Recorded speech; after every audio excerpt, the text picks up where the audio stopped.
Pada dasarnya, setiap perusahaan memerlukan tata kelola yang baik untuk meningkatkan nilai dan mencapai tujuannya. Nah, tata kelola tersebut disebut dengan istilah Good Corporate Governance atau GCG.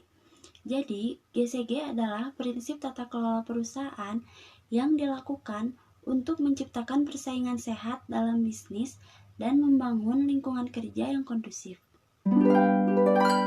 GCG melibatkan sejumlah prinsip yang harus dipahami dan diterapkan dengan baik oleh setiap perusahaan.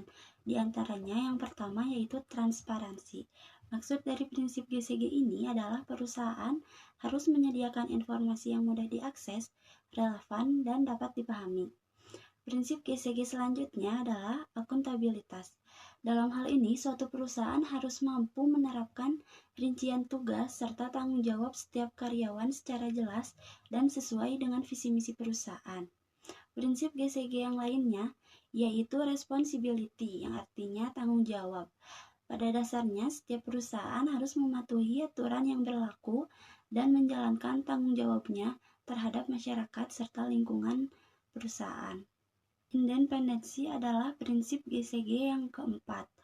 Hal ini berkaitan dengan pengelolaan perusahaan secara mandiri agar setiap bagiannya tidak saling mendominasi.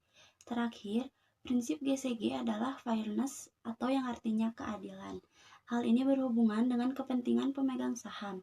Pasalnya, pengaruh GCG terhadap return saham cukup signifikan, khususnya bagi perusahaan yang tercatat dalam Bursa Efek Indonesia.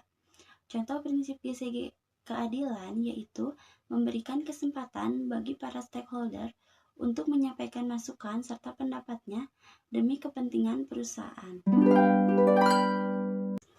Jadi, kesimpulannya yaitu Good Corporate Governance adalah prinsip perusahaan yang dilakukan untuk menciptakan lingkungan kerja yang kondusif.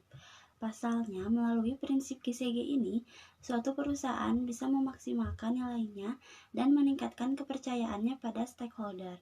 Itulah mengapa praktik GCG ini dianggap sebagai prinsip pertumbuhan ekonomi terbaik bagi setiap perusahaan.